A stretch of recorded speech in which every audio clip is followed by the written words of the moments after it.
유상임 장관께 질의드리겠습니다. 지난 17일에 대전 카이스트에서 현장 국감이 있었습니다.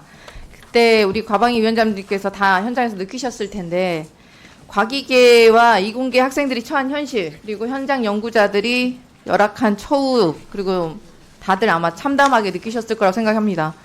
이래서야 어떻게 우리가 감히 노벨상을 꿈꿔볼 수 있겠습니까? 제가 그 자리에서 질의할 때 유광준 혁신본부장께 몇 가지 당부 드렸었습니다. 장관님 보고 받으셨죠? 예, 네, 과기계가 처한 받았습니다. 현실에 대해서 제가 표로 보여드리기도 했는데 학생들은 의대로 떠나고 연구자들은 고통받고 국가 미래의 대동맥이 완전히 끊기고 있지 않습니까? 이공계 인재 양성의 요람인, 그리고 과학기술 발전의 대표적인 산실인, 상징적인 카이스트에서마저 최근 3년간 의대 진학을 이유로 자퇴한 학생이 182명에 이릅니다. 이 중에 졸업을 앞둔 3, 4학년 학생들은 물론이고 석박사 학생들도 있었습니다. 이공계의 미래가 그만큼 암담하다는 뜻입니다. 장관님, 지금 과기부 5대 중점 업무 중 하나가 뭡니까? 과학기술 인재 지원, 과학기술인에 대한 경제적 보상 강화 및 자긍심 고취, 맞죠? 맞습니다. 네, 그런데 윤석열 정부 들어서 R&D 예산은 삭감되고 이공계는 카르텔로 모욕을 당하고 하물며 과기부가 매년 후원해오던 청년과학기술인 적금 사업까지 사라졌습니다. 국가 R&D의 뿌리인 출연연에서마저 5년간 2030 자발적 청년 퇴직자가 무려 788명에 달하고 대다수가 당연히 연구자였습니다. 이런 상황에서 어떻게 어떤 청년 연구자가 노벨상을 꿈을 꿀 수가 있겠습니까? 제가 지난번에도 지적했다시피 향후 R&D 예산이 국정과제로 약속한 총 지출의 5% 수준도 안 되고 오히려 R&D 예산 비중이 점점 줄어만 갑니다. R&D가 지속 가능할 수 있도록 또 과기계 청년들이 희망을 가질 수 있도록 예산을 충분히 그리고 꾸준하게 투자해야 하지 않겠습니까? 동의하시죠? 예, R&D 예산은 저는 많을수록 좋다고 생각합니다. 국회 예산 심의 과정에서 추가적인 증액이 이루어질 수 있도록 노력해 주시겠습니까? 네, 노력하고 있습니다. 또한 중기 재정계획상 R&D 투자 비중도 총 지출 대비 5% 수준으로 복원하는 데 최선을 다해 주시겠습니까?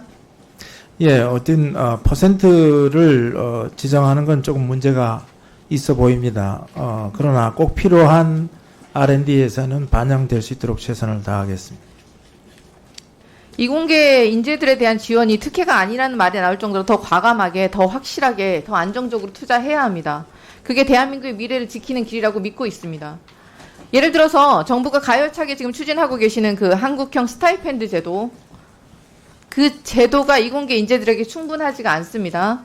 박사급 110만 원, 석사급 80만 원 지원하는데 최저 생계비 지난번에 제가 말씀드렸다시피 134만 원 수준에도 못 미치는 수준입니다. 이 정도 돈으로 청년 연구자들이 안심하고 연구에 전념할 수 있겠습니까? 물가 상승률이나 주거비 상승 등을 감안한다면 물가 상승 연동제 등도 함께 고려해봐야 되지 않겠습니까?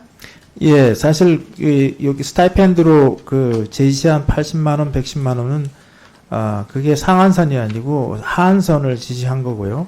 실제 아마 현장에서는 훨씬 더 많은 혜택이 돌아갈 것으로 예상을 하고 있습니다. 좀 더 지켜보겠습니다. 지금 이공계 청년들의 가장 큰 애로사항은 주거와 취업 문제입니다. 그래서 교육, 연구, 취업, 주거 등의 청년 연구자들을 지원한 종합대책이 마련되어야 한다고 생각하는데 범부처 차원의 TF라도 꾸려야 하지 않겠습니까? 예, 많이 지금 생각을 모으고 우리 말씀하신 청년들 특히 이제 이 시기에 국가 R&D의 주역이 될 분들에 대한 처우 개선 또 네, 연구 환경 개선을 위해서 최선을 다하겠습니다. 혹시 다른 부처들과 의견 교류가 소통이 원활하지 않다면 과학기술부총리제라도 도입해서 과기부가 미래 100년 대계를 그릴 수 있도록 해야 할 것이라고 생각합니다. 또한 출연연의 주요 사업비, 경상비 부분에 대한 어려움 충분히 아실 것이라고 생각합니다. 대한민국 연구 개발의 심장이라고 할 수 있는 출연연들이 올해 주요 사업비가 충분하지가 않습니다. 내년도 주요 사업비 2023년도에 대비해서 1천억가량 삭감된 수준인 1조 834억 원으로 나타났어요. 물론 글로벌 탑 연구단을 포함하면 증액이라는 말씀을 하셨었는데 그 수혜는 모든 출연연들이 모두 공이 누릴 수 있는 수혜가 아니기 때문에 충분하지 않습니다. 출연연들의 주요 사업비 추가 증액을 위해서 노력해 주시겠습니까? 네, 출연연의 사업비만 중요하다고 생각은 안 하고요. 출연연이 하는 역할이 지금하고는 좀 달라져야 된다고 생각합니다. 그래서 그 아주 중책을 맡을 수 있는 그런 새로운 어떤 체제로 개편이 돼 나가고 있습니다. 네, 체제 개편도 중요하지만 일단 예산 확보가 중요하다고 보고 있습니다. 장관님, 그제 정부가 산업용 전기요금 평균 9.7% 인상한다고 발표한 거 보셨죠? 네, 연구기관이 산업용 전기요금을 쓰고 있지 않습니까? 그렇습니다. 지금 현재도 출연연들이 전기료에 허덕이고 있는 사정 잘 아시죠? 아십니까? 예, 뭐 모르십니까? 아니요, 대학이나 이 전기료가 오르면 다 부담이 됩니다. 예. 산업용 전기요금 대폭 인상에 따른 대안은 있으십니까? 대한민국 과학기술 발전을 이끄는 출연연들이 지금 전기료, 가스비가 무서워서 연구를 못하는 일이 발생해서야 되겠습니까? 경상비, 인건비 등 증액이 이루어져야 된다는 것에 대해서 원론적으로 동의하시죠? 그런 부분이 연구 개발에 누가 되면 안 된다고 생각합니다. 네. 2년 전보다 지금 전기료가 54.5%나 올랐는데 정작 출연연들이 할당받은 경상비 예산에서는 오히려 57억 원이 감소했습니다. 거기에 추가적인 전기료 인상이 예정되어 있어요. 2중고, 3중고에 빠져 있는 셈입니다. 경상비 증액할 수 있는 방안 마련해 주시고 혹시 연구용 전기요금 체계를 신설하는 논의도 산업부와 진행을 해주시면 좋겠습니다.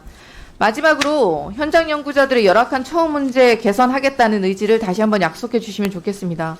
대한민국의 미래를 이끌어오는 출연연의 연구자들이 연구 현장을 떠나고 있는 현실이 너무 안타까워서 하는 말씀입니다. 장관님, 우리 과기계 쪽 연구자들이 어떤 성향인지 잘 아시지 않습니까? 주어진 일에 몰두하고 연구실 안에서 치열하게 자기만의 연구를 싸움을 하는 사람들입니다. 어디 나가서 큰 소리로 싸우지도 않고 정치적 목소리 잘 못 내는, 그래서 열악한 처우에도 참고 견뎌와서 오늘 이런 홀대를 받고 있는 것이 아니겠습니까? 윤석열 정권의 R&D 예산 폭거까지 벼랑 끝에 몰린 현장 연구자들이 이제 정말 물러설 곳이 없습니다. 장관님께서 현장 연구자 처우 문제 해결해 주셔야 되지 않겠습니까? 그리고 TBS 제도 개선, 그리고 한국형 한학교 원칙 마련, 수권 인건비, 출연금 확대, 임금 패키지 개선, 정년 연장 등 연구 현장에서 오랜 수권 과제들 적극 추진해 주시면 좋겠습니다. 그리고 현장 중심의 협의체를 구성해서 저희 의원실에 보고해 주시기 바랍니다. 네, 우리 황 의원님의 그 과기인에 대한 따뜻한 애정과 관심 감사드리고요. 저도 곧 현장 행보를 해서 목소리를 더 경청해서 반영하도록 노력하겠습니다.